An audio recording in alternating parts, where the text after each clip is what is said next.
This video is an update on my video about the New American Bible.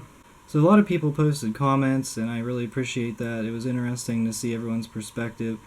And it seems like a lot of people like the Douay-Rheims version of the Bible. More recently, I saw a comment on a Taylor Marshall video about how McCarrick was involved in the translation of the New American Bible.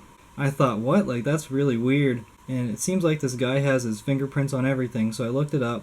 In 1986, the New American Bible was revised. It was a New Testament revision on the Bishops' Committee, the USCCB, or I guess they would be called the National Conference of Bishops, maybe. Theodore McCarrick is one of the 4 bishops. Then later on in the 2010 New American Bible Old Testament revision, there are 4 bishops on the revision committee, and one of them is Cardinal Cupich. He seems to have his fingerprints on everything recently.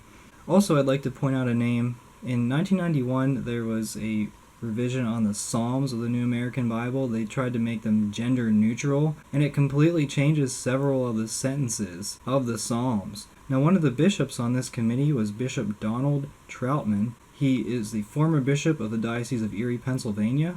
And keep his name in mind because in 2012, the USCCB authorized another revision of the New American Bible that is expected to be completed around 2025. Bishop Troutman's name also appears on here. So it is ironic that in just the past week, the Buffalo News posted an article about Bishop Troutman blaming a victim of abuse. This bishop is heavily involved in the translations of the Bible, and here he is completely tied up in the abuse scandal. He is one of the cover-up bishops in the abuse scandal. This information is really kind of surprising to me, but then kind of not, because a lot of these bishops that are involved in basically a lot of the operations of the USCCB, they're the ones who have the most connections to any kind of cover-ups or crimes. So it's just another development in my research of the New American Bible. Now, there are a lot of people involved, a lot of priests and bishops are involved in the translation of the New American Bible, just a lot of the different editions of the translations, and I'm not going to do any research into each of their backgrounds. That would take a long time, and I have a lot more research to do on other topics, but this is just another interesting addition to my video.